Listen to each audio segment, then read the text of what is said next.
Hello, Stories for Kids with Morel Podcast, Story Bell. Paul Baxter was too small to be head of the family. He was only 7, while his sister was 5. Mrs. Baxter was the rest of the family, for the father had sailed away with the fishing fleet one foggy morning. And the fleet came back without one boat, and that boat was John Baxter's. They all thought he was drowned, but they were wrong, as you will see. Meanwhile, we must pretend that we don't know he's alive, or else we can't understand what an unhappy time Mrs. Baxter was living through, and how much rested on Paul's little shoulders while he considered himself the head of the family. While their mother was clearing away the breakfast, Paul beckoned to Kate and proposed that they should put their money together and surprise Mother with the biggest, fattest, finest turkey in the market. Kate feared the bird, that's the turkey, would cost too much. "Oh dear," said Kate. "Will we be able to afford it?" "Nonsense, child," said Paul grandly. "Why, I have more than 75 cents. How much have you?"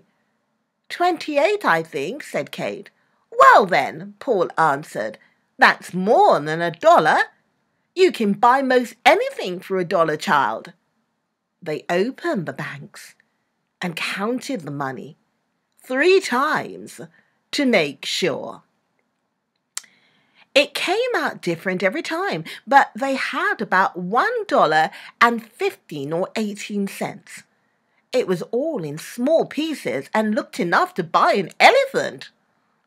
Paul tied it all up carefully in the corner of his handkerchief. Then, after they had helped their mother to tidy the rooms, they got permission from their mother to go to the market for her. She told them what to buy, and Paul was glad when his mother told them to get some cranberries for sauce and a plum pudding that came in a tin can. With their turkey, what a feast these would make! The market was not far away, but it was so crowded that Paul and Kate had to hold hands tight. For a long time they could get no attention, but at last, by pulling one of the marketsman's apron, Paul made him listen. Paul bought all the things on their list and then said proudly, "Please show me some of the biggest turkeys." The marketman, pointing to a long row, remarked, "There they are, all weighed and marked. Pick one, the one you want." Paul examined the tickets stuck on the turkeys. $2.20, $3.50, $4. He was a perfect giant of a gobbler, and so on. Paul felt a lump in his throat. He was so disappointed. Then little Kate made it worse by pointing to the very biggest and saying, "Oh, Paul, buy that. It's the best of all." Paul whispered to her, "It costs $4. Isn't that awful? The cheapest one is $2. What can we do?" Kate shook her head. Then she had a bright idea. "I know," she said. "If we can't have the biggest, let's get the very littlest that ever was. It will be cunning, and that will make Mama laugh." "But I don't see any very little ones," Paul replied. "Just ask the man," Kate urged. It was some time before Paul could get the man's attention, and then the question was put. "The littlest turkey," repeated the market man with a grin. "Oh, that's a strange order now. Why do you want the littlest one, my boy?" "'Cause we're buying it for Mama," said Kate eagerly. "She can't get one at all because Papa's gone away and he may not come back, and we got the money out of our banks and we've only $1.15 and we can't have the biggest, you see." "Hello," said the market man. "Here's a talker for a little one. Haven't I seen you before?" "Yes, sir," Kate answered. "I'm Katie Baxter, and I used to come with Papa." "You Jack Baxter's girl?" asked the market man, stooping down and picking the child up. "Yes, sir," said Kate, "but please put me down." But instead, the man called to a market man in the next stall. "See here, O'Neill, this is the Baxter girl. She's come with another little kid to buy the littlest turkey for her mother. They've got the money out of their banks, and it's $1.15. Can't we fill the order?" "Oh, well, I guess we can," said the other market man heartily. "We'll send them a bird with the stuffing too." "It'll be all right," said the first market man, putting little Katie on her feet again. "Give me the number, and we'll send the bird around tomorrow."